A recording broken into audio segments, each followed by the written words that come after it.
سبحان اللہ، ماشاءاللہ۔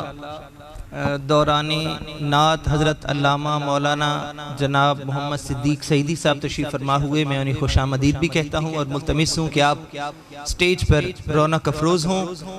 اس شالیمار کالونی میں علاقے میں الحمدللہ علامہ صاحب ایک عرصے سے مدت سے مسلک اہل سنت کی خدمت کر رہے ہیں، مسلک رضا کی خدمت کر رہے ہیں، اور ماشاءاللہ آپ دیکھ رہے ہیں کہ دن بدن الحمدللہ ادارہ ترقی کر رہا ہے۔ یہ ان کی شب و روز کی انتھک محنت کا یہ صلہ ہے کہ یہ ماشاءاللہ لگ بھگ 40 سال کا عرصہ وہ جو پودا لگایا گیا تھا اب الحمدللہ تناور درخت بنتا جا رہا ہے۔ اللہ پاک ان کی یہ شب و روز کی انتھک کوششیں کاوشیں اپنی بارگاہ میں قبول فرمائے، اور علماء کا سایہ اسی طرح ہمارے سروں پر سلامت رکھے۔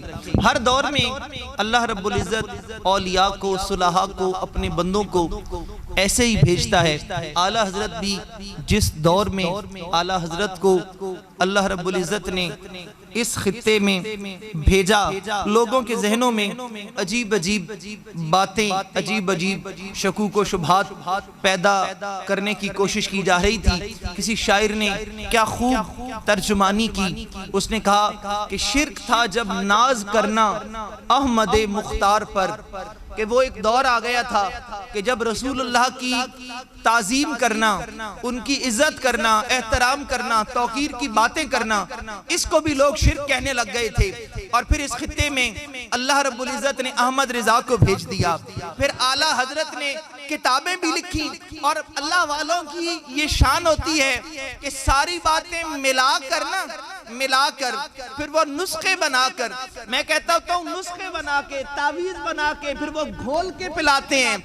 علماء کے لیے کتابیں لکھتے ہیں، میرے آپ کے لیے پھر وہ نسخے بناتے ہیں تاکہ مجھے آپ کو یاد ہو۔ کتابیں بھی لکھی، نسخے بھی بنائے، مختصر بتا دیا کہ ان کی باتوں میں نہیں آنا، آسان بتا دیا کہ شرک ٹھہرے جس میں تعظیم رسول کا، جو تعظیم مصطفیٰ کو شرک کہتا ہو، یہ سن لو، شرک ٹھہرے جس میں تعظیم رسول، اس برے مذہب پہ لعنت کیجئے۔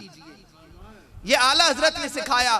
اس لیے اعلیٰ حضرت کی فکر سے ہر وہ شخص، ہر وہ فکر اور ہر وہ مکتبہ فکر جو تعظیم مصطفیٰ کو شرک کہتا اور سمجھتا ہے، ہم اس شخص پر بھی لعنت بھیجتے ہیں، اس سوچ پر بھی لعنت بھیجتے ہیں۔ تو کیا خوب کہا شاعر نے، کہا شرک تھا جب ناز کرنا احمد مختار پر، نکتہ چین تھے لوگ علم سید ابرار پر۔ حضور کے علم پر باتیں کرنے لگ گئے تھے لوگ۔ پھر اعلیٰ حضرت آئے، انہوں نے بتایا لوگوں کو کہ جناب والا ایسے کیسے ہو سکتا ہے، فریاد امتی جو کرے حال زار میں، ممکن نہیں کہ خیر بشر کو خبر نہ ہو۔ یہ کیسے ہو سکتا ہے کہ امتی فریاد کرے اور حضور کو خبر نہ ہو؟ یہ نہیں ہو سکتا۔ تو شرک تھا جب ناز کرنا احمد مختار پر، نکتہ چین تھے لوگ علم سید ابرار پر۔ کفر پر ایک دن مشیت کو جلال آ ہی گیا، اور کفر پر ایک دن مشیت کو جلال آ ہی گیا، میرے آقا کی محبت کا سوال آ ہی گیا۔ صورت ایک تسکین کی نکلی دل سیماب سے، ایک کرن پھوٹی اچانک چرخ پر مہتاب سے، اس کرن کو اہل دل احمد رضا کہنے لگے، اس کرن کو اہل دل احمد رضا کہنے لگے، امت ختم الرسل کا پیشوا کہنے لگے۔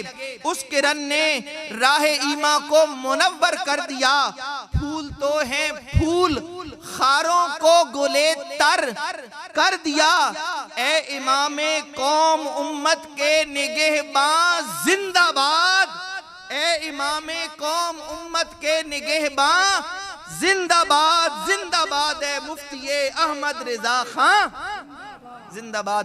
اس ایوان سے اگلے ثنا خان، خوبصورت آواز، خوبصورت انداز، بہت پیارا، دل سے خوبصورت پڑھتے ہیں حضرت اللہ خان قادری۔ میں ملتمس ہوں کہ وہ تشریف لائیں گے اور بارگاہ مصطفیٰ میں گلہائے عقیدت پیش کریں گے۔